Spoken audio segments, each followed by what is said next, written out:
So hi guys, আবার একটা video নিয়ে চলে এলাম। সো ভিডিওর টপিকটা তোমরা ভিডিওর থাম্বনেল দেখে বুঝতে পারছো। হ্যাঁ, আর্টিকেল 370 একটু ট্রেলারটা রিভিউ করতে এসেছি বা তার ব্যাপারে একটু কথা বলতে এসেছি, এবং মুভিটা কি প্রোপাগান্ডা মুভি সেই বিষয়টা নিয়ে একটু ডিসকাস করতে এসেছি।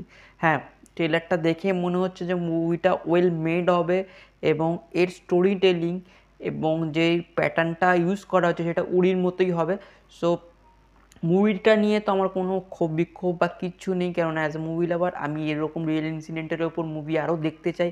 এবং যে ঘটনাগুলো লিটারেলি সমাজে হচ্ছে বা আমাদের যে ঘটনাগুলো বছরকে বছর হয়ে যাচ্ছে, সেটার ব্যাক বিহাইন্ড স্টোরি কী আছে সেটাও আমরা অ্যাজ এ অডিয়েন্স জানতে চাই। সো এই মুভিগুলোকে তো সাপোর্ট করা উচিত, কিন্তু আমি যেই বিষয়টা নিয়ে কথা বলতে চাইবো সেটা হয়তো একটু কন্ট্রোভার্সিয়াল হয়ে যাবে, তাই একটু পরে বলবো। তাই তার থেকে আগে একটু বলে নেওয়া উচিত যে মুভিটার কী কী আমি অ্যান্টিসিপেট করছি ভালো হতে পারে। হ্যাঁ, first of all Yami Gautam, Priyamani, এদের দুজনের যে মানে অ্যাক্টিং লেভেল আছে সেটা নিয়ে তো কারোর কোনো সন্দেহ থাকা উচিত না।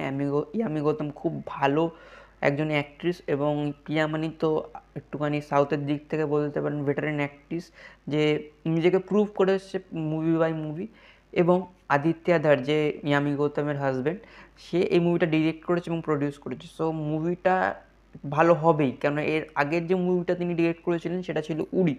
সো উড়ি আমার একদম ওয়ান অফ ফেভারিট মুভিসগুলোর মধ্যে একটা, যেটা ওয়ার সেন্ট্রিক মুভিগুলো থাকে তার মধ্যে। সো সেই হিসাবে কোনো ডাউট নেই, এবং সেটা তো রয়ে গেল অন্যদিক। এবং মুভির যে স্টোরি টেলিংটা আছে সেটা আমার একটু ইন্টারেস্টিং মনে হচ্ছে, কেননা একটা ঘটনা ঘটেছে যেটা তোমার আর্টিকেল 370, যেটা করতে প্রায় 4 থেকে 5 বছর লেগেছিল। মানে তখনকার দিনে 1947-এ কাশ্মীর যখন একটা স্পেশাল স্টেটের একটা পায়, উপাধি পায়, সেটা পেতে মোটামুটি 5 থেকে 10 বছর মতো টাইম লেগেছিল, যখন এইটা তারা উপাধিটা পায় বা এই স্বীকৃতিটা পায়। সো সেই জিনিসটাকে যখন ওঠানোর চেষ্টা হবে, মিনিমাম অনেক দিন টাইম লাগবে, এবং সেখানে যে প্রশাসনিক মানে নির্দেশগুলো নেওয়ার দরকার আছে বা প্রশাসনিক স্টেপগুলো নেওয়ার দরকার আছে, সেইগুলোর জন্য যে প্রিপারেশনগুলো ছিল সেটাও এই মুভিতে দেখলে হয়তো আমরা বুঝতে পারবো। সো সেই জিনিসগুলো দেখবার জন্য আমি একটু ইন্টারেস্টেড আছি। এছাড়াও এই মুভিতে যেই জিনিসটা সবচেয়ে বেশি ইন্টারেস্টিং মনে হচ্ছে, যে দেখবে যে উড়িতে আমাদের যে ভিকি কৌশলের ক্যারেক্টারটা ছিল, তার একটা নিজের ভেন্ডেটা ছিল, যে হ্যাঁ মোহিত রানাকে মেরে দিয়েছে, তার জামাইবাবু থাকবে।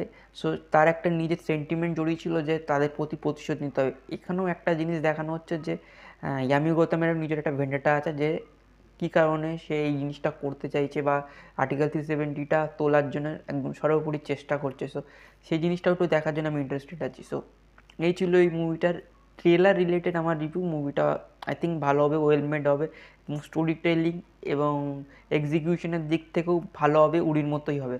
সো এই ছিল ট্রেলার রিলেটেড আমার কথা। এবার আসি যেই জিনিসটা নিয়ে আমি একটুখানি কন্ট্রোভার্সিয়াল একটু কথাবার্তা বা বলতে চাই বলার থেকে কথা বলাটা আমার মনে হচ্ছে একটু বলাটা দরকার আছে। সো আর্টিকেল 370টা হয়েছিল 2019 সালে। সো 2019 সালে যখন আর্টিকেল 370 হয়েছিল, ঠিক বলতে পারো যে ফার্স্ট অধিবেশনটা বসেছিল তারপরেই হয়েছিল।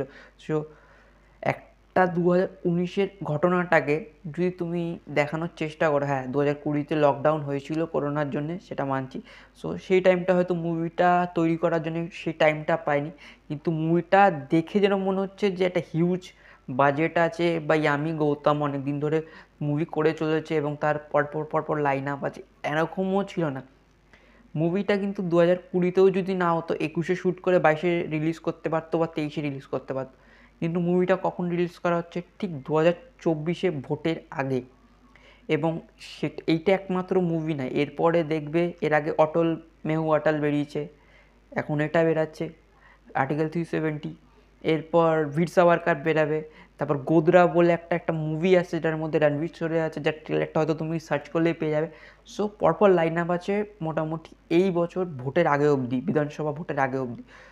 সো এটা আমি একমাত্র বলছি না, অনেক ইউটিউব চ্যানেলের যারা মুভি রিভিউ করে তারাও বলছে। সো মুভিগুলো যে লাইন আপে আসছে, একটা ইন্ডিকেশন করছে যে এই মুভিটার পেছনে কোনো না কোনো একটা প্রপাগান্ডা আছে। সো মুভির এই লাইন আপ একটাই ইন্ডিকেশান দিচ্ছে যে হ্যাঁ, মুভিগুলোর কোনো না কোনো প্রপাগান্ডা আছে বা কোনো কিছু পার্সনদের পার্শিয়ালি সাপোর্ট করছে কিছু না কিছু বিষয়ে। সো সেটা আমি বলতে চাইছি না, কেননা বললে হয়তো অনেকের একটু ক্ষিপ্ত হয়ে যাবে।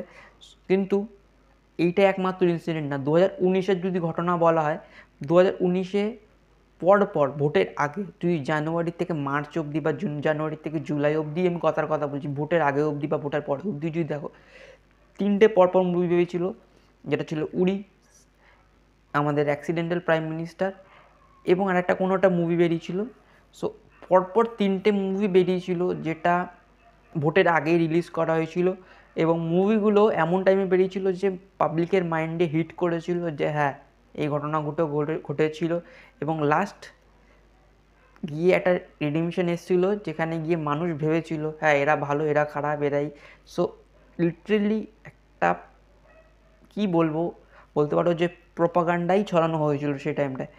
এবং আমি বলছি যে মুভিগুলো হয়তো রিলিজ করার ডেট সেই টাইমটা করা উচিত হয়নি, বা সেটা আমি বলছিও না, কিন্তু তুমি মন থেকে ভাবো যে মুভিগুলো এর আগেই কেন রিলিজ করা হচ্ছে। কেননা তারা মাইন্ড সেট আপেই ঢুকিয়ে নিয়েছে যে হ্যাঁ, মানুষ 5 বছর আগের জিনিস কিছু মনে রাখে না। তুমি একটা জিনিস কথা বলছো, তুমি দুদিন আগে কার সাথে কী কথা বলেছিলে সেটা হয়তো তোমার মনে থাকবে না, কিন্তু সেই জিনিসটাই যদি তোমার সামনে আর একজন এসে বলে, সেটা তোমার কিন্তু মনে পড়ে যাবে যে হ্যাঁ ভাই, তুই কিন্তু বলেছিলিস কথাটা। সো সেই সেম জিনিসটাই এখানে হচ্ছে, মনে করানো হচ্ছে। এবং সেটা কখন করা হচ্ছে? ঠিক ভোটের আগে করানো হচ্ছে। তুমি 5 বছর আগে কি হয়েছে না হয়েছে সেই জিনিসগুলো কিন্তু তুমি মনে রাখছো না। সো লিটারেলি এটা প্রপাগান্ডা মুভি বলা চলে না, কিন্তু হ্যাঁ, ইন্ডিকেশনটা সেই দিকেই যাচ্ছে। সো আমার কিছু বলার নেই। জনতার অনেক বুঝদার, এবং এদেরকে বোকা মারানো অতটা ইজি না। যারা বোঝার ঠিক বুঝে যাবে, বলে না সমঝদারও কো ইশারাই কাফি। সো যারা বুঝবে তারা মাইন্ড দিয়ে সব কিছু ডিসকাস করে ডিসিশন নেবে। এবং মুভিটা I think as a movie lover আমি দেখবো। কোনো প্রপাগান্ডা মুভি হোক বা সেটা, সে নিয়ে আমি কোনো দিন তাকে জাজ করবো না। মুভির কোয়ালিটি এবং মুভিটা কীরকম হবে সের ওপর আমি জাজ করি। সো প্রপাগান্ডা মুভি হোক বা যাই হোক, এর আগে আর্টিকেল 370 দেখতে, আর্টিকেল 370 বলছি, কাশ্মীর ফাইলস দেখেছি, তারপর কেরালা স্টোরি দেখেছি, সব মুভি দেখেছি। সো সেটা নিয়ে কোনো ডিসকাশান করার কোনো জায়গা নেই। হ্যাঁ, মুভির কোয়ালিটি সেটা আমি নিয়ে কথা বলবো, কিন্তু যেটা নিয়ে ডিসকাস করার কথা হবে সেটা আমি করবোই, এবং তার জন্য যদি আমার গালি খেতে আমি গালি খাবো। সো সে নিয়ে আমার কোনো কথা নেই। তো তোমাদের কি মতামত? তোমাদেরও কি প্রপাগান্ডা মুভি মনে হচ্ছে কি না? এবং তার থেকে বড় কথা, এই মুভিগুলো একটা জিনিসই সবসময় দেখানোর চেষ্টা করে যে হ্যাঁ, সরকার কী করেছে, গভর্নমেন্ট কী করেছে, কিন্তু সেই গভর্নমেন্টের ডিসিশনের জন্যে মানুষরা যা কতটা ভুক্তভোগী থাকে সেটা কিন্তু কখনো দেখায় না। কেননা সরকারকে একটু বড় করে দেখানোর দরকার আছে এই মুভিগুলোর জন্যে। সো তোমাদের কি মতামত? তোমরাও কি আমার সাথে এই মত রাখো কি না সেটা একটু জানিও। সো গালি দিলেও দিতে পারো, কেননা গালি তো খাবোই, কেননা অনেকের হাতে ঘা দেবো এই কথাগুলো বলে। সো তার জন্য কমেন্ট বক্স খোলা আছে। তো এই ছিল আমার ভিডিওর বক্তব্য। তো ভিডিওর সাথে যদি মতামতে এক হয়ে থাকো, লাইক করো, কমেন্ট করো, এবং পারলে বন্ধুবান্ধবদের সাথে শেয়ার করো, ভাইকে সাপোর্ট করো। এবং যদি মতে এক না হও, প্লিজ কমেন্ট বক্সে জানো আমি কোথায় ভুল বলেছি, কিংবা কোথায় আমার নিজের মতামতটা চেঞ্জ করার দরকার আছে, সেগুলোও জানিও। সো এই ছিল ভিডিওর সারমর্ম, বক্তব্য, যাই বলতে পারো। সো নেক্সট ভিডিওতে দেখা হচ্ছে, ততক্ষণের জন্য গুড বাই, জয় হিন্দ, বন্দে মাতরম।